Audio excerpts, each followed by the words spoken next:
मतलब एग्जैक्टली ये काम कैसे करता है, क्या होता है। तो उसके अंदर जब मैं जाता गया तो एक बड़ी इंटरेस्टिंग सी कहानी मिली जहां पर हर इस सवाल का जवाब छुपा हुआ था। और ये कहानी ऐसी है जो शायद आपने मेरी तरह ही पता नहीं कितनी बार सुनी होगी, बहुत बार सुनी होगी। ये महाभारत की कहानी है।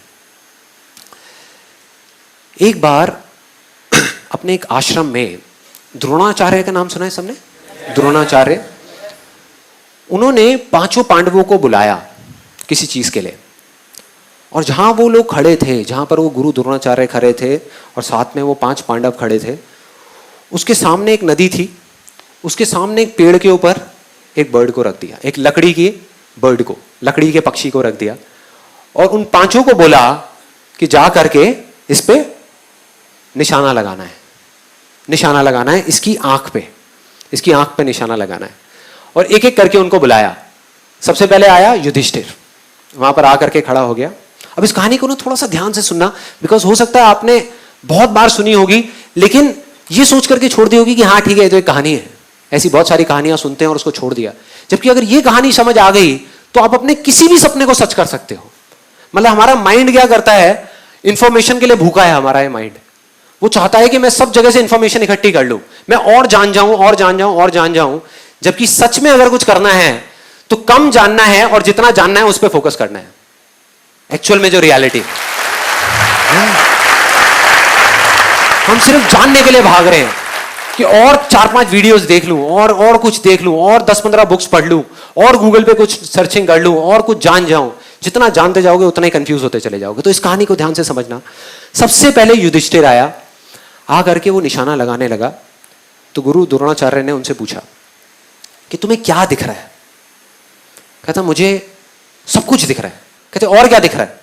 कहते और मुझे आसमान दिख रहा है, पेड़ दिख रहा है, पत्ते दिख रहे हैं, टहनियां दिख रही है, नदी दिख रही है, बादल दिख रहे हैं, सब कुछ दिख रहा है। कहते बहुत अच्छी बात है, जाके साइड में खड़े हो जाओ। उनको शांति से साइड में खड़ा कर दिया। उसके बाद में भीम आया। भीम से भी दोबारा से यही सवाल पूछा कि तुम्हें क्या क्या दिख रहा है। उसने भी अपनी पूरी लिस्ट बता दी, मुझे ये दिख रहा है, मुझे वो दिख रहा है, सब कुछ दिख रहा है। फाइनली अर्जुन आया। अर्जुन से पूछा तुम्हें क्या दिख रहा है? अब उनमें और अर्जुन में हल्का सा फर्क यह था कि अर्जुन की बॉडी में कुछ भी मूवमेंट नहीं हुई, मतलब पलक तक नहीं झपकाई, और ऐसे जाकर के वो खड़ा हो गया अर्जुन। और उससे पूछा गुरु द्रोणाचार्य ने कि तुम्हें क्या दिख रहा है? मुझे बर्ड की आंख दिख रही है, मतलब इस पक्षी की आंख दिख रही है। गुरु ने थोड़ा सा उसको हिलाने की कोशिश करी, बोले ध्यान से देखो कुछ और भी दिख रहा होगा, और भी बहुत सारी चीजें वहां पे। नहीं गुरुजी, मुझे सिर्फ उस पक्षी की आंख दिख रही है और कुछ भी नहीं दिख रहा। कहते चलाओ बाण। उसने बाण चलाया और सीधा जा करके उस पक्षी की आंख में। ऐसा क्यों हुआ?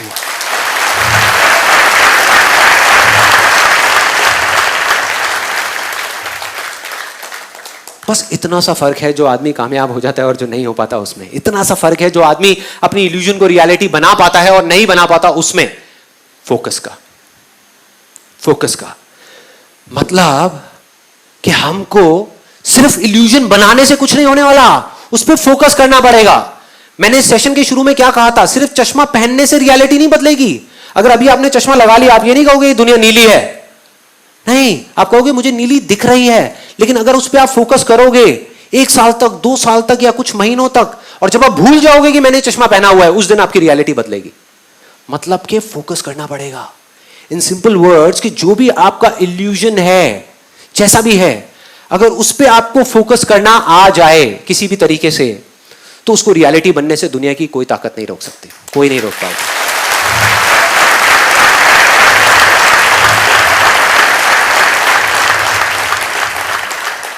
और कोई नहीं में आप खुद भी शामिल हो। दोबारा बोलूंगा, कोई नहीं में आप खुद भी शामिल हो। अगर खुद भी चाहोगे तो अपने आप को नहीं रोक पाओगे। इतनी पावर है इस फॉर्मूले में जिसकी मैं अभी आपसे बात कर रहा हूं, इस तरीके में।